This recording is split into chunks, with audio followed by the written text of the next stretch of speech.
One of the helpful features available to you in CTHires is the virtual recruiter, and I'm going to demonstrate how to set one up. So we are logged into the CTHires account of Johnny Tester, and what we're going to go do is we're going to go over to menu. We're going to click on this.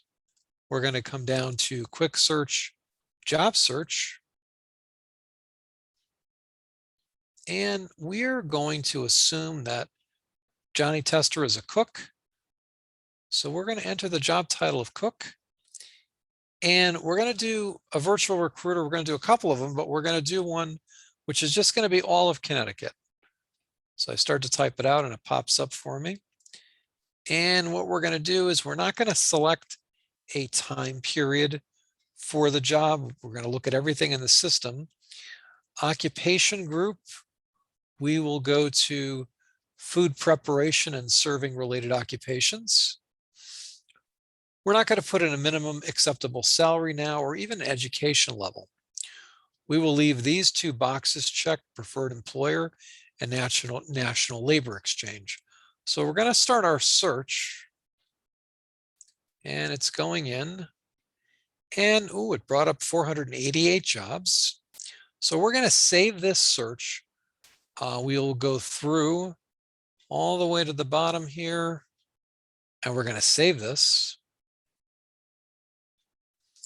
And we're going to give it a title. We will call this Cook and Connecticut. And we want this search to run on a daily basis. He will automatically be notified in his CTHires messages. You see the box is already checked, but if he wants to be notified by email, he'll check that box as well. Now this box, we have an option to receive emails when there's no jobs found. We're not going to do that. It also says expires on. This is an automatic date about 3 months from now. We can go in and change that at any time. So we're going to leave this as it is. It just reminds us that it's looking anywhere in the state for a job as a cook, job, and it'll search the fields job title and job description under the occupation group, food preparation and serving related occupations. So we're going to save that. And if we scroll down here, we'll see it's right here. And we can run that at any time. So if I were to click on run, it's going to run the search that we just did, but he could log in anytime. And what I'm going to do is we're going to go back to his dashboard for a minute. So when he logs in, if he wants to find that, all he has to do is kind of scroll down. There's a couple different places it can be found, but it's right over here under Virtual Recruiter. So we can click on that. And then once we go there, we can scroll down. So it's right here, and it's giving me what is tomorrow's date. It's the next time that's going to run. I could run it now if I wanted to from this location. I can also set up another virtual recruiter. So I'm going to go to create a new job alert. And let's do it again. We'll do the same one, but we're going to change our location. So I'm going to do cook. Let's say he's pretty much interested in Hartford, Connecticut. That's his ideal location. So we'll put Hartford, Connecticut. Again, we're not going to specify a period of time.